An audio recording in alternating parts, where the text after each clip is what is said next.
It was a Saturday night in November, the kind of night that feels ordinary when you're living it. Music in the background, familiar faces across the room, a glass in your hand, and nowhere else you need to be. Gail and Rick Brink were at a wedding. A high school friend of Rick's was getting married, and the two of them were there the way couples are when life is good. Present, relaxed, not thinking about tomorrow because today was enough. Gail was 22 years old. Rick was 28. They had been married for 18 months, and by every account from the people who knew them, they were exactly where they wanted to be.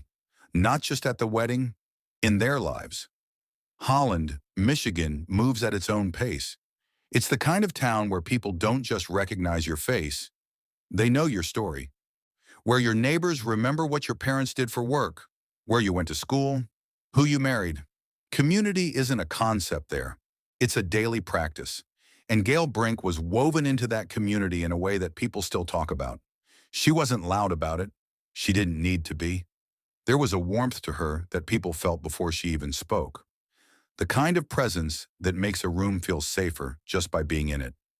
She worked at Donnelly Corporation, one of Holland's most established employers. She had friends. She had family close by. She had a husband who loved her. And she had a house, a ranch-style home on Ransom Street in Park Township, just north of Holland, set back from the road with a long driveway, and the kind of quiet that only comes when you're far enough from everything to finally breathe. She and Rick had been rebuilding it together, fixing it up, making it theirs.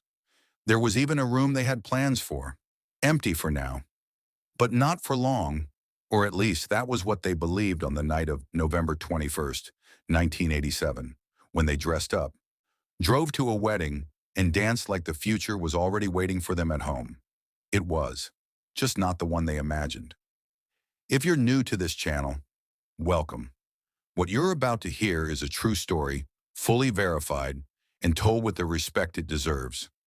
Subscribe so you don't miss what comes next. To understand what happened on Ransom Street, you first have to understand the world Gail and Rick Brink were building inside it.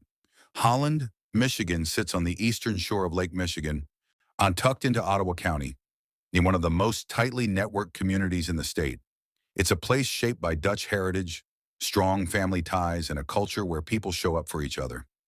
Funerals are packed, weddings overflow, and when something goes wrong, the whole town feels it.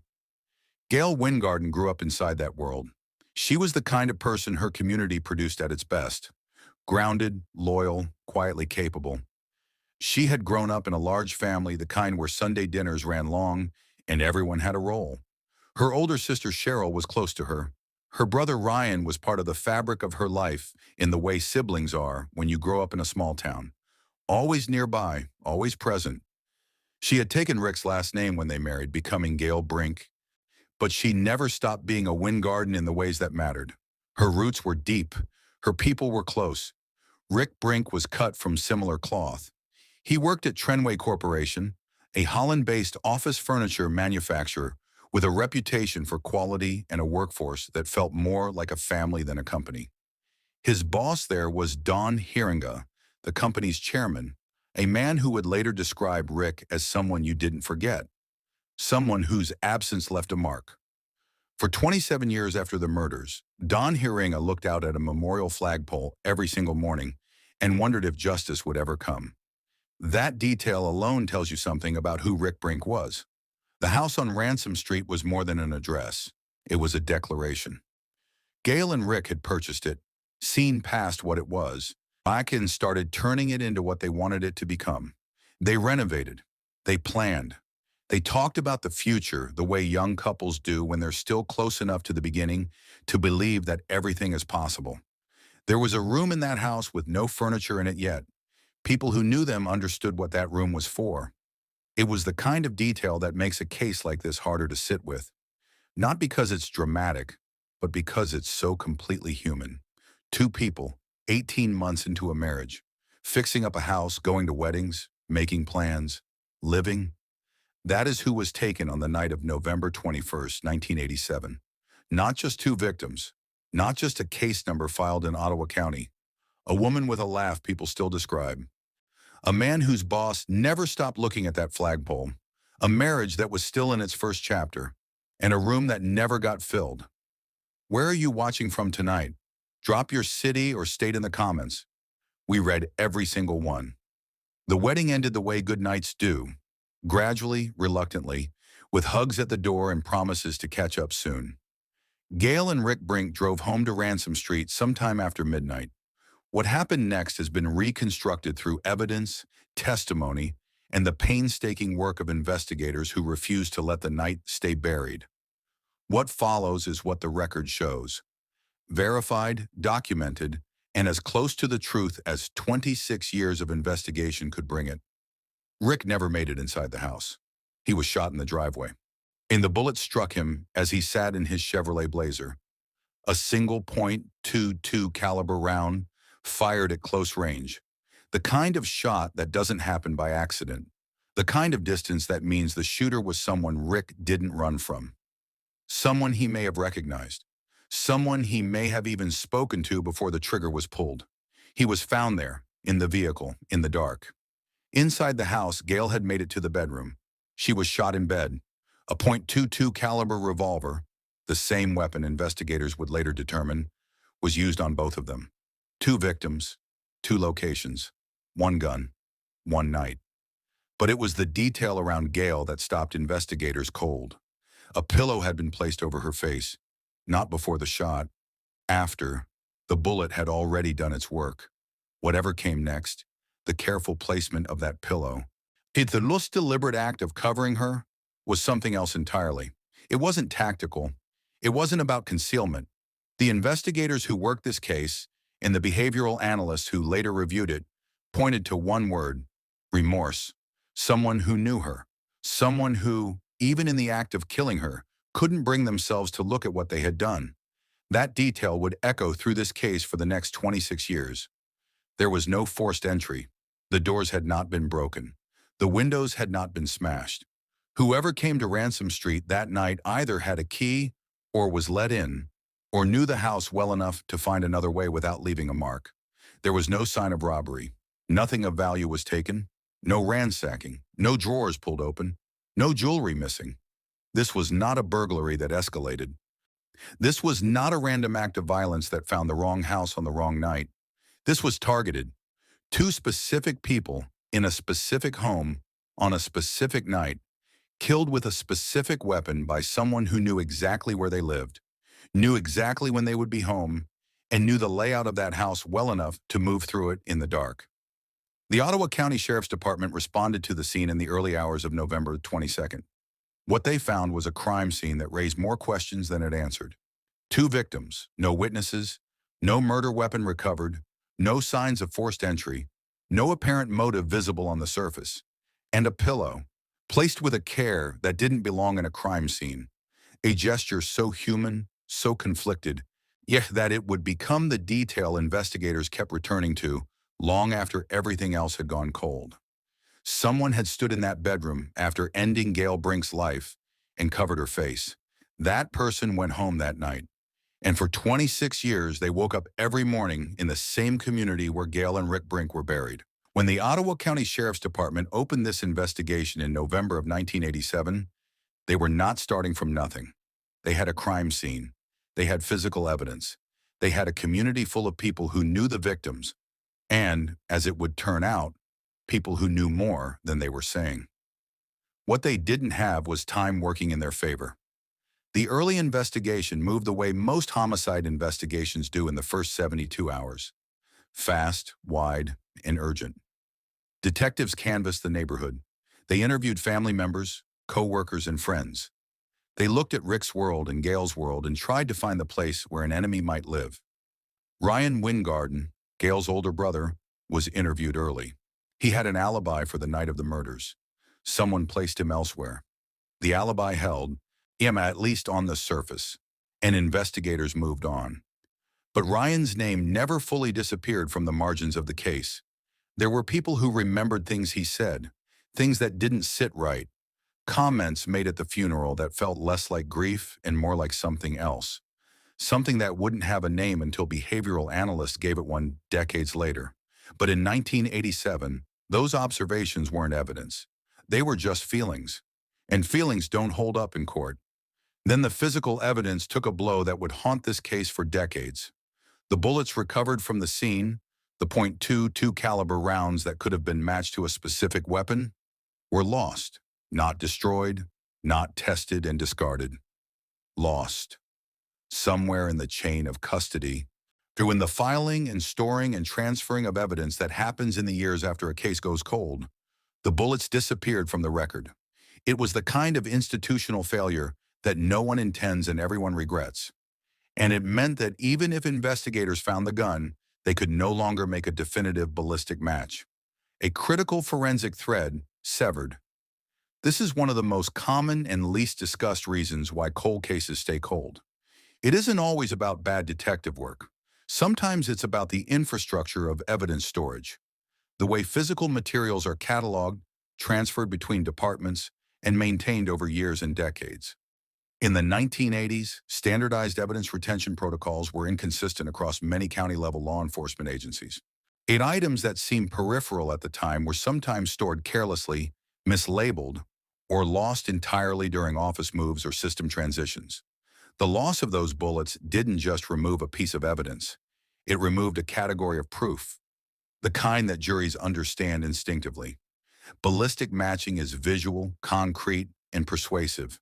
Without it, prosecutors would eventually have to build their entire case on something far more fragile: human testimony. And human testimony, as this case would prove, is both the most powerful and most complicated tool in a cold case prosecutor's arsenal. By the early 1990s, the Brink case had gone cold. The file didn't close. Files like this rarely do, not officially. But the active investigation slowed, then stalled, then settled into the quiet category of cases that detectives think about when they have time, which in an understaffed county sheriff's office is rarely. The community moved on the way communities do. Not forgetting, exactly, but living. Ryan Wingarden moved on too. He married, he had children. He built a life in the same county where his sister and her husband were buried. And for 22 years, no one could touch him. Have you ever wondered why some cases go cold while others get solved quickly? The answer is almost never what people expect. Tell us what you think in the comments. In the absence of answers, a community fills the silence with questions. And in Holland, Michigan, in the years that followed the murders of Gail and Rick Brink, there were plenty of questions. Some of them were whispered at kitchen tables, and some of them were raised directly with investigators. Some of them took on a life of their own, growing, shifting, picking up detail as they passed from one person to the next until they felt more like certainty than speculation. None of them were the truth, but they weren't all wrong either. The drug connection theory. The late 1980s in Western Michigan were not immune to the drug trade that was reshaping communities across the country. And when a young couple is murdered in their home with no apparent motive, no robbery, and no witnesses, the mind goes to dark places. Some people believed Rick Brink had stumbled into something: a deal gone wrong, a debt unpaid, the wrong conversation with the wrong person at the wrong time. Investigators looked at this angle seriously. They followed threads. They asked questions in places where questions weren't always welcome. What they found was nothing. No evidence of drug involvement, no financial irregularities in Rick's life that pointed in that direction, no associates, no connections, no paper trail that led anywhere meaningful. The theory faded, but it never fully disappeared, the way theories never do when a case stays unsolved long enough. The workplace angle. Gail worked at Donnelly Corporation, one of Holland's most prominent employers. It was a respected company, a significant presence in the community. And like any workplace, it had its internal dynamics. Some people wondered whether something at work had followed Gail home. A conflict, a grievance, something professional that had turned personal in ways that weren't visible from the outside. Investigators examined this possibility. They looked at relationships, at tensions, at anyone whose behavior had shifted around the time of the murders. Again, nothing that held. Nothing that pointed to a specific person with a specific motive and a specific opportunity. The person who knew the house. This was the theory that never went away. Not because it was the most dramatic, because it was the most logical. No forced entry, no robbery, a pillow placed with deliberate care, a shooter who knew Rick would be in that driveway and Gail would be in that bedroom. Someone had been inside that house before. Someone knew the layout, knew the routine, knew when they would be home from the wedding, and what the inside of that bedroom looked like in the dark. This wasn't a stranger. This was someone from inside the circle, inside the community, inside the family, inside the trust that Gail and Rick had extended to the people they loved. That theory didn't require a name to feel true. It just required honesty about what the evidence was already saying. This is the kind of case that makes you rethink what you think you know about the people closest to you. If you've been following along, share this episode with someone who needs to hear it. These stories deserve a wider audience. 22 years is a long time to carry a secret. It is also, as investigators would discover, long enough for that secret to start leaking. In 2009, the Ottawa County Sheriff's Department made a decision that would change everything. They formed a dedicated cold case unit, a small team of experienced detectives tasked with reopening the cases that time had buried. Cases with no statute of limitations. Cases where families were still waiting. Cases where the evidence, however diminished, still had something left to say. The Brink case was one of the first files they pulled. Detectives Mike Repper and Ann Blakely were assigned to the investigation. What they brought to it wasn't just experience. It was a different kind of attention. The kind that comes when you approach a case without the tunnel vision of the original investigation, without the assumptions that calcify over time when you've been too close to something for too long. They started over. They went back to the beginning, back to the interviews, back to the family, back to the community that had been living alongside this unsolved case for more than 2 decades. And what they found, when they started asking questions again, was that people were ready to talk. Not everyone had been silent out of loyalty. Some had been silent out of fear. Some had been silent because they didn't fully understand what they had witnessed. Because the human mind has a remarkable capacity to file away the things it isn't ready to process, to store them in a place just below conscious thought until something finally unlocks the door. What the detectives began to hear from multiple family members independently were stories about Ryan Wingarden, comments he had made at the funeral, in the years after. Offhand remarks that had lodged themselves in people's memories precisely because they didn't fit, because they carried a weight that normal grief doesn't carry, a specificity that innocent people don't have. One family member recalled Ryan making a comment at the funeral that seemed to know too much about how Gail had died, details that had not been released to the public. Another remembered a remark made years later, casual in tone but wrong in content. The kind of thing you replay in your head afterward and think, why would he say that? What these family members were describing has a name in forensic behavioral science. It's called leakage. Leakage is the phenomenon by which a person's concealed knowledge, guilt, or intent surfaces involuntarily through word choice, through timing, through the specific details they reference when they shouldn't have access to those details.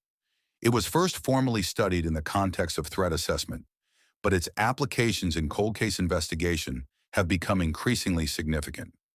The challenge with leakage is that it is rarely admissible on its own. A comment at a funeral, however suspicious, is not evidence of murder. A remark that seems to know too much is not proof of guilt. What leakage does is point. It directs investigators toward the right person, the right relationships, the right questions to ask. And in this case, it pointed directly at Ryan Wingarden. Every thread the detectives pulled led back to the same place. But threads aren't convictions. What detectives Repper and Blakely needed was something more than behavioral indicators and family recollections. They needed someone who had direct knowledge, someone who had been close enough to Ryan Wingarden to know what he knew. They needed someone who had been living with this secret almost as long as he had. What they didn't know yet was that person already existed, and she was already starting to break. There was a woman named Pam, Ryan Wingarden's wife. She had given a statement years earlier, a partial one, carefully worded, that stopped just short of saying what investigators suspected she knew.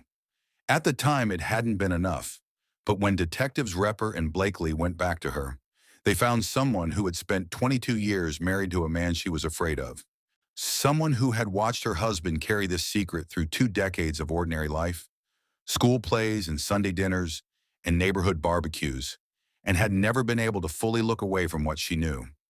The door, it turned out, had never been fully closed. It had just been waiting for someone to knock again. Think about what it takes to come forward after 22 years of silence. What would make you speak or stay quiet?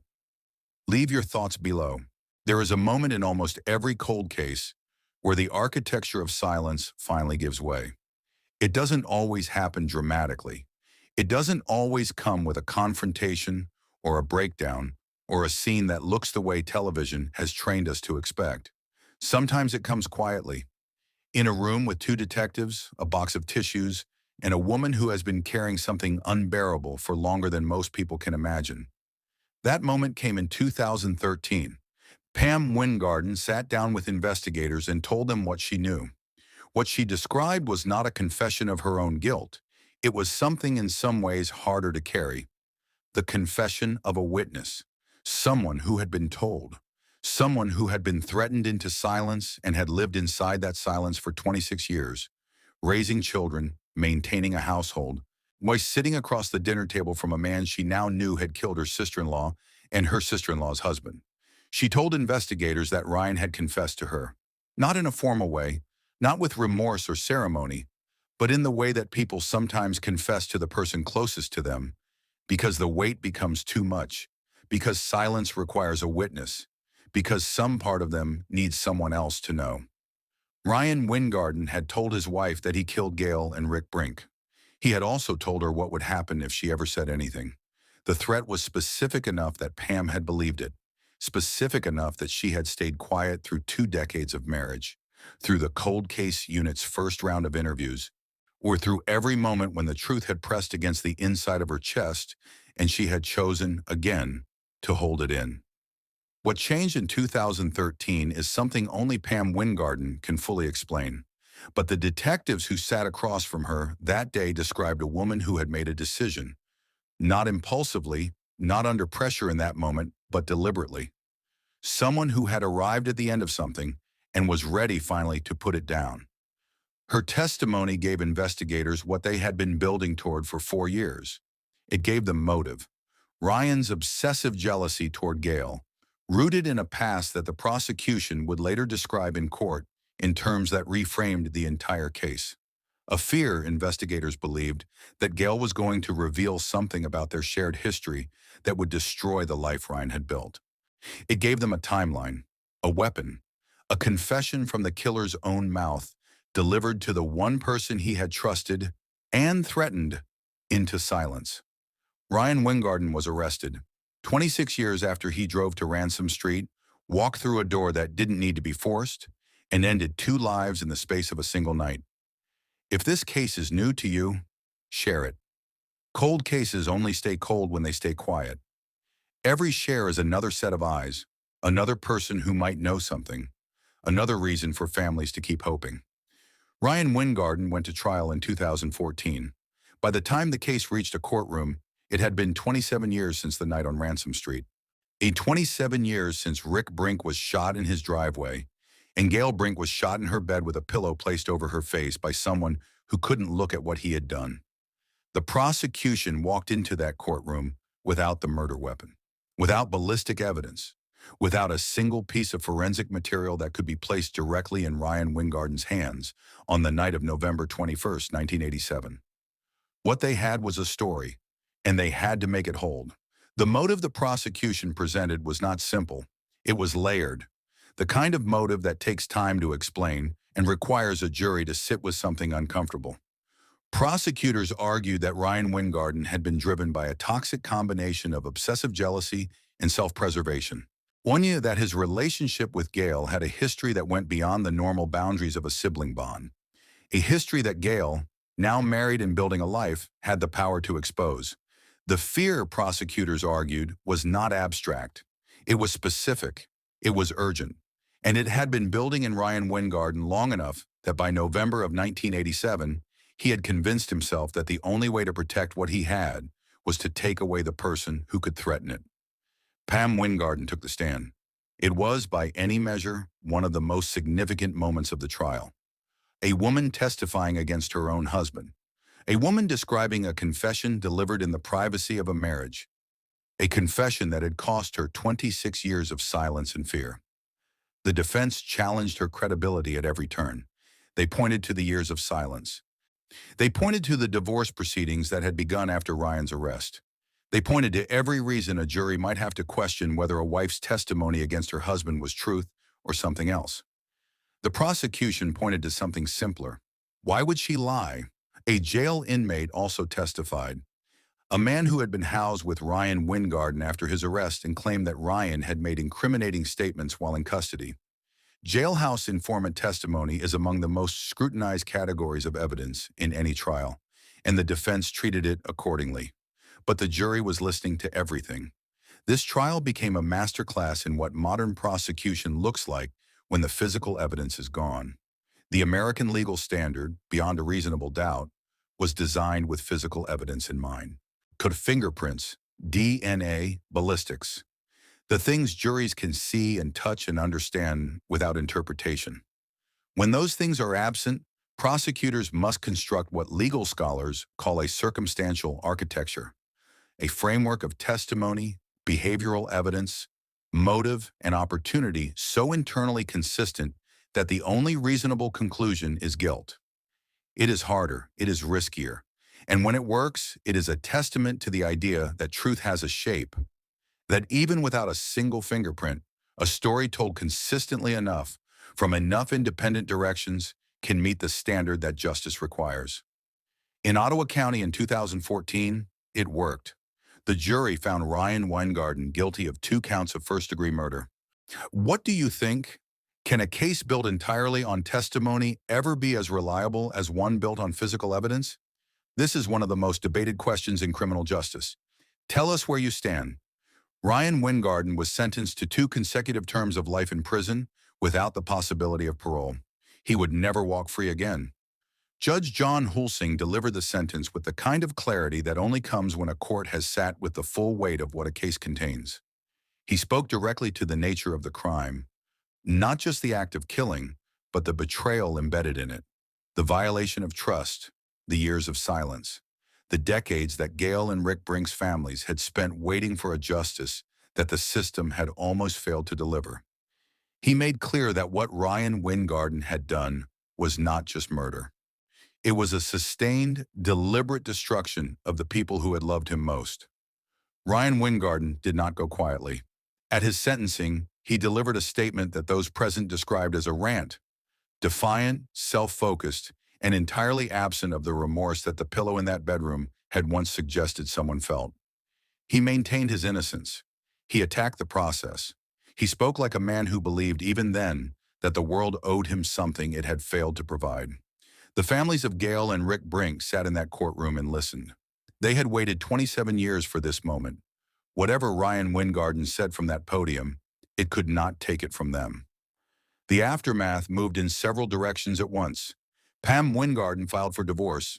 The marriage that had been built on a foundation of fear and forced silence was over.